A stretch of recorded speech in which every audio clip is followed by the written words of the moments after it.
नमस्कार दोस्तों, मैं हूं एस्ट्रोलॉजर मीनाक्षी और आज के इस वीडियो में बहुत बहुत स्वागत करती हूं आप सभी मेष राशि वाले जातकों का। उम्मीद करती हूं कि साल 2024 आप सभी लोगों के लिए अच्छे फल लेकर आया होगा। बहुत सारे लोगों के कमेंट्स आते हैं कि हमें अच्छे परिणाम नहीं मिले, हमने बहुत तकलीफों का सामना किया। तो क्या 2025 आपके उन तकलीफों से आपको राहत दिलाने वाला होगा या फिर ये जो परिस्थितियां हैं ये इसी तरह से रहेंगी? दोस्तों, सबसे पहले हम ये समझते हैं कि हमारे सौर मंडल में, हमारे सोलर सिस्टम में वो ऐसे ग्रह हैं जिनके गोचर का सर्वाधिक प्रभाव पड़ता है मनुष्य जाति पर। जितने भी लोग पृथ्वी पे रहते हैं उन सब के जीवन पर शनि और बृहस्पति के गोचर का असर पड़ता ही पड़ता है। चाहे आपकी चार्ट में, चाहे आपके बर्थ चार्ट में शनि की प्लेसमेंट कैसी भी हो, लेकिन जब भी वो गोचर करते हैं, जब भी शनि और बृहस्पति गोचर करते हैं, उनके गोचर का प्रभाव भी आपके जीवन में पड़ता है। हालांकि हमारी कुंडली में चल रही महादशा का प्रभाव सबसे ज्यादा पड़ता है, लेकिन ये दो ग्रह जो हैं, शनि और बृहस्पति, इन दोनों ग्रह के प्रभाव से भी कोई भी मनुष्य जाति नहीं बच पाता। साथ ही साथ दोस्तों, राहु और केतु के गोचर से भी हमारे जीवन पे बहुत ज्यादा प्रभाव पड़ता है, क्योंकि ये जो ग्रह हैं ये एक राशि में बहुत ज्यादा समय बिताते हैं। शनि 2.5 साल में राशि परिवर्तन करते हैं, बृहस्पति 1 साल में राशि परिवर्तन करते हैं, यानी 1 साल तक वो एक ही राशि में रहते हैं। कभी वक्री होते हैं, फिर मार्गी होते हैं, लेकिन 1 साल लगता है उनको एक राशि से दूसरे राशि में जाने को। राहु और केतु 1.5 वर्ष का समय लेते हैं राशि परिवर्तन के लिए। तो ये जो चारों ग्रह हैं ये सबसे ज्यादा समय तक एक ही राशि में रहते हैं और हमारे कुंडली पर सबसे ज्यादा प्रभाव डालते हैं लंबे समय तक। इनके गोचरों का प्रभाव हमारे जीवन में बहुत ज्यादा रहता है। अब जैसे दोस्तों, चंद्रमा 2.5 दिन में राशि परिवर्तन करते हैं, तो चंद्रमा का प्रभाव एक भाव में 2.5 दिन तक ही रहता है। दोस्तों, 2025 में गुरुदेव यानी बृहस्पति अतिचारी रहेंगे। अतिचारी रहेंगे यानी कि उनकी स्पीड बढ़ी हुई रहेगी। वो 14 मई तक वृषभ राशि में रहेंगे। 14 मई को बृहस्पति देव मिथुन राशि में प्रवेश करेंगे और 5 महीने के अंदर ही यानी कि 18 अक्टूबर को बृहस्पति देव अपनी उच्च की राशि कर्क राशि में प्रवेश कर जाएंगे। ठीक इसके 1.5 महीने बाद वापस से वो फिर से मिथुन राशि में आ जाएंगे। तो इस तरह से बृहस्पति देव अतिचारी रहेंगे पूरे ही साल। पूरे साल वो 3 राशियों के अंतराल में भ्रमण करते ही रहेंगे। दोस्तों, शनि देव 2.5 वर्ष के बाद अपनी राशि को छोड़कर, कुंभ राशि को छोड़कर मीन राशि में प्रवेश करेंगे 29 मार्च को और पूरे साल वो वहीं पे रहेंगे, यानी कि मीन राशि में रहेंगे। इसके अलावा राहु और केतु का भी राशि परिवर्तन होगा। राहु केतु दोनों ही 18 मई को राशि परिवर्तन करेंगे। राहु देव प्रवेश करेंगे शनि की राशि कुंभ राशि में और केतु प्रवेश करेंगे सिंह राशि में। तो ये जानते हैं कि 2025 कैसा रहने वाला है मेष राशि यानी एरीज के लिए। दोस्तों, सबसे पहले बात करेंगे आपके स्वास्थ्य की। तो स्वास्थ्य संबंधित किसी भी तरह की कोई बड़ी परेशानी आपको नहीं होगी, लेकिन आपको पेट से संबंधित समस्याएं हो सकती हैं। आपके लिवर में किसी तरह का इन्फेक्शन वगैरह हो सकता है।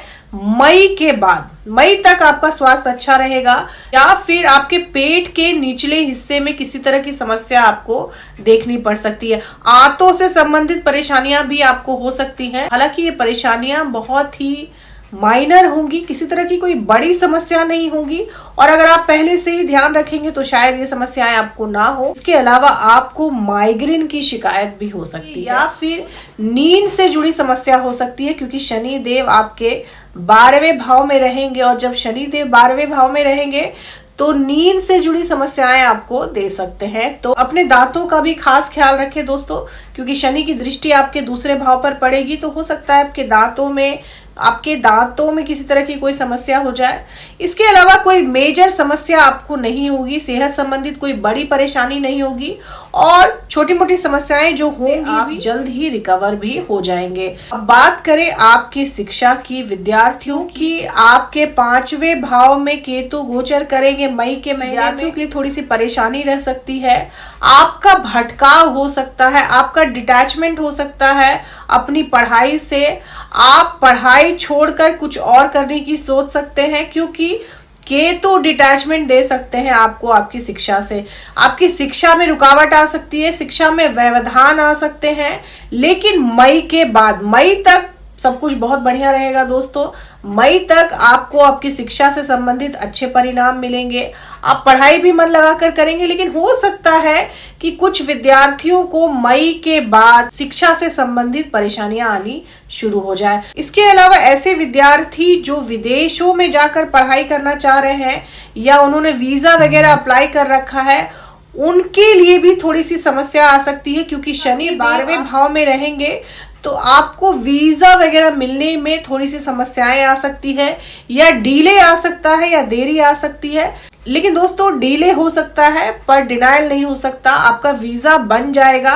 हाँ, आपको उसके लिए थोड़ा सा प्रयास ज्यादा करना पड़ेगा, आपको कोशिश ज्यादा करनी पड़ेगी, आपको मेहनत ज्यादा करनी पड़ेगी क्योंकि शनि किसी भी चीज को मना नहीं करते, हाँ उस चीज में देरी जरूर। ऐसे दंपति जो संतान प्राप्ति के इच्छुक हैं उन लोगों के लिए केतु का 5वें भाव में गोचर अच्छे फल देगा क्योंकि केतु पुत्र संतान देते हैं, केतु पुत्र संतान के कारक होते हैं।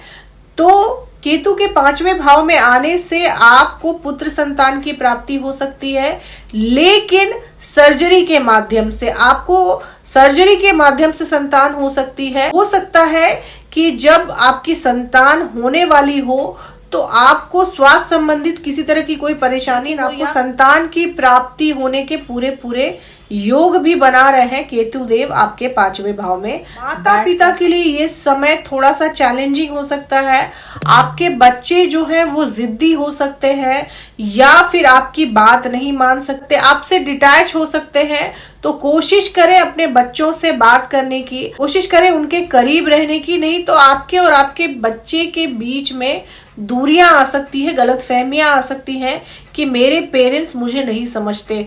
तो आपको अपने बच्चे को अच्छा खासा समय देना पड़ेगा, नहीं तो हो सकता है कि आपका बच्चा जो है वो आपको गलत समझ बैठे क्योंकि केतु जो है वो डिटैचमेंट देते हैं। तो हो सकता है कि आपके बच्चे को ये गलतफहमी हो जाए कि मेरे माता पिता मुझे नहीं समझते या फिर मुझे समय नहीं। वैवाहिक जीवन की बात की जाए तो आपके वैवाहिक जीवन से जुड़ी सारी समस्याएं समाप्त हो सकती हैं जैसे ही बृहस्पति देव का गोचर होगा आपके 3रे भाव में यानी मिथुन राशि में, क्योंकि वहां से वो अपनी 5वीं दृष्टि डालेंगे आपके 7वें भाव पर। ऐसे दंपति जिनके वैवाहिक जीवन में काफी समस्याएं आ रही हैं या काफी समस्याओं से गुजरना पड़ रहा है उनको, उनकी समस्याओं पर फुल स्टॉप लग सकता है जैसे ही 14 मई को बृहस्पति देव गोचर करेंगे आपके 3रे भाव में। इसके अलावा ऐसे लोग जो काफी लंबे समय से इंतजार कर रहे हैं विवाह तय होने का, विवाह होने का, उनका विवाह तय हो सकता है 14 मई के बाद।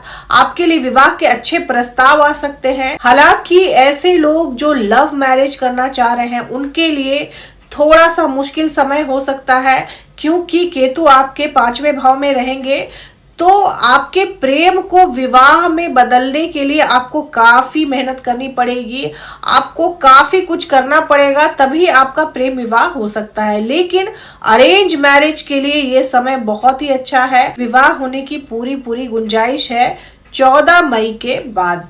प्रेमी जोड़ों के लिए बात की जाए तो प्रेमी जोड़ों के लिए मई के बाद का समय थोड़ा सा डिफिकल्ट रह सकता है। मई तक आपके रिश्ते में सब कुछ बहुत अच्छा रहेगा, बहुत बढ़िया रहेगा, आप दोनों के बीच में सामंजस्य बना रहेगा, प्रेम बना रहेगा। लेकिन मई के महीने में आपके रिश्ते में दरार आ सकती है, कोई तीसरा आ सकता है आपके रिश्ते में, या फिर आप खुद ही डिटैच हो सकते हैं अपने पार्टनर से। किसी भी बात को लेकर आपके बीच में गलतफहमियां आ सकती हैं, आपके डिस्प्यूट हो सकते हैं मई 2025 के बाद। काफी संभल कर रहना है प्रेमी जोड़ों को मई 2025 के बाद। भाग्य की बात की जाए तो भाग्य आपका बहुत ही साथ देने वाला है 2025 में। ऐसे लोग जो अभी तक अपने भाग्य को कोसते आ रहे थे कि मेरा भाग्य मेरा साथ नहीं दे रहा है, उनके लिए 2025 एक बहुत ही अच्छा साल है। उनकी जो ये गलतफहमी है, उनकी जो ये शिकायत है वो दूर हो सकती है, क्योंकि बृहस्पति आपके तीसरे भाव में बैठकर सातवीं दृष्टि, अपनी सीधी दृष्टि डालेंगे आपके नवे भाव पर, आपके भाग्य भाव पर। और वो भाग्य जो अभी तक सोया हुआ था वो अचानक से उठकर दौड़ना शुरू करेगा और आपको हर एक काम में आपके भाग्य का साथ मिलेगा। मेहनत तो आपको करनी पड़ेगी दोस्तों, लेकिन आपको भाग्य का पूरा पूरा साथ मिलेगा। भाग्य से जुड़ी आपकी जो शिकायतें हैं वो दूर हो जाएंगी 2025 में। ऐसे लोग जो बहुत समय से मकान या वाहन खरीदने के इच्छुक थे, या फिर जिनका मकान नहीं बन पा रहा था, या फिर प्रॉपर्टी नहीं ले पा रहे थे, 2025 काफी लकी ईयर है। आप प्रॉपर्टी ले सकते हैं, आप वाहन ले सकते हैं, आपका ये इंतजार खत्म हो सकता है। आप अच्छी बड़ी प्रॉपर्टी ले सकते हैं या फिर बड़ा मकान बनवा सकते हैं, क्योंकि बृहस्पति आपके चौथे भाव में गोचर करेंगे अक्टूबर के महीने में। अक्टूबर के बाद आपको अचल संपत्ति प्राप्त होने के पूरे पूरे योग है। 100% योग है कि आप अपना मकान बनाएं या फिर आप नया वाहन खरीद लें। अक्टूबर से लेकर दिसंबर के बीच में मेष राशि वाले लोगों के जीवन में या तो नई प्रॉपर्टी आएगी या फिर नया वाहन जरूर ही आएगा। कि जब बृहस्पति चौथे भाव में होते हैं तो दूध का सागर होते हैं, आपके सपनों को साकार करने का काम करते हैं, क्योंकि वहां पर वो उच्च के रहेंगे। और चौथा भाव सुख का भाव होता है, तो आपके सुख सुविधाओं में इतनी वृद्धि करेंगे जितने आपने सपने देख रखे थे वो सारे पूरे करने के लिए आ रहे हैं बृहस्पति देव 2025 में आपके सुख भाव में। 2025 में आपके सपने अधूरे नहीं रहेंगे, जरूर पूरे होंगे दोस्तों, ये बात आप मेरी नोट कर लीजिए। साथ ही साथ क्योंकि चौथे भाव में बैठकर वो दृष्टि डालेंगे अक्टूबर के महीने से आपके 10वें भाव में, तो ऐसे लोग जो नौकरी के लिए बहुत स्ट्रगल करें, ऐसे विद्यार्थी जो सालों से पढ़ाई कर रहे हैं लेकिन उनको नौकरी नहीं मिल रही, वो कुछ नहीं कर पा रहे हैं, उनके लिए जो समय होगा ये बेहतरीन होगा। आपको बहुत अच्छी नौकरी मिल सकती है, बहुत अच्छी सैलरी वाली नौकरी मिल सकती है, आपकी इनकम बढ़ सकती है। ऐसे लोग जो पहले से किसी तरह की नौकरी कर रहे हैं या व्यवसाय कर रहे हैं, उनको बहुत ही बड़ा मुनाफा हो सकता है, या फिर आपकी नौकरी में आपको प्रमोशन और तरक्की 100% मिलेगी जैसे ही अक्टूबर में कर्क राशि में गोचर करेंगे बृहस्पति देव। के अलावा ऐसे लोग जो शत्रुओं से परेशान थे, षड्यंत्रों से परेशान थे, क्योंकि दोस्तों ऐसा होता भी है कि जब भी आप कुछ करने जाते हैं, जब भी आप कुछ अच्छा करने की सोचते हैं, कोई ना कोई आता है और आपका काम बिगाड़ कर चला जाता है। लेकिन जैसे ही शनि देव आपके 12वें भाव में आएंगे, हालांकि आपकी भाग दौड़ को बढ़ा देंगे, लेकिन आपके शत्रुओं का भी सफाया कर देंगे, क्योंकि वो 7वीं दृष्टि डालेंगे आपके 6ठे भाव में। आपके लोन्स को भी निपटाने का काम करेंगे शनि देव। आपने जो लोन ले रखे थे, आपने जो कर्जे ले रखे थे, उसको भी आप चुका पाएंगे 2025 में, क्योंकि शनि देव की दृष्टि जब आपके 6ठे भाव पर पड़ेगी तो वो रोग, ऋण और शत्रु ये तीनों का नाश करेंगे वहां पर बैठ। इसके अलावा किसी फैमिली मेंबर की बीमारी की वजह से आपको अस्पताल के चक्कर भी लगवा सकते हैं शनि देव। शनि देव 12वें भाव में रहेंगे तो आपको अस्पताल के चक्कर लगवा सकते हैं।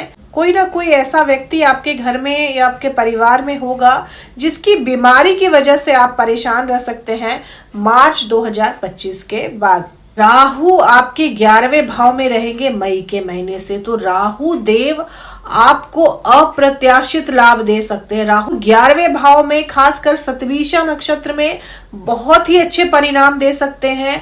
आपको व्यापार से ऐसा लाभ जैसा आप सोच भी नहीं सकते। व्यापारियों के लिए 2025 बहुत ही अच्छा समय है, क्योंकि राहु जो है वो व्यापार को बढ़ाते हैं।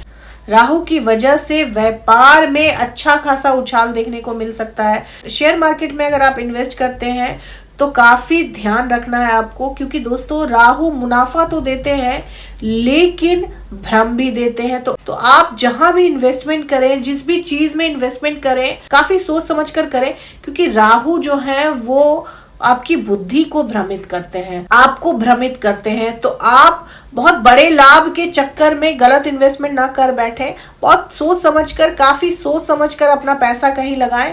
नहीं तो ये राहु आपको जितनी तेजी से पैसा देते हैं उतनी ही तेजी से छीन भी लेते हैं। तो आपको काफी ध्यान से इन्वेस्टमेंट करना है 2025 में। हालांकि मुनाफा होने की पूरी गुंजाइश है, फिर भी अपनी तरफ से बिल्कुल सतर्क रहें, क्योंकि राहु है तो अनसर्टेनिटी है, तो ध्यान पूर्वक इन्वेस्टमेंट करें। फैमिली लाइफ की बात की जाए तो दोस्तों 2025 में मेष राशि वालों को स्थान परिवर्तन करना पड़ सकता है। आपको जॉब तो मिलेगी लेकिन आपका ट्रांसफर भी हो सकता है, क्योंकि शनि 12वें भाव में रहेंगे 29 मार्च से।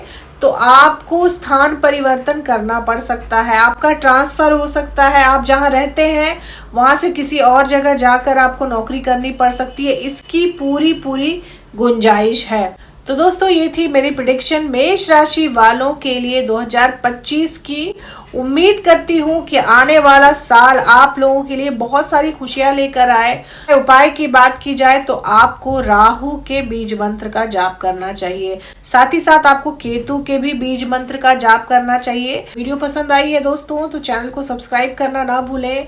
चैनल को सब्सक्राइब करें, लाइक करें, शेयर करें, कमेंट करें और बेल आइकन जरूर दबा दें दोस्तों। तब तक के लिए जय माता दी, जय श्री राम।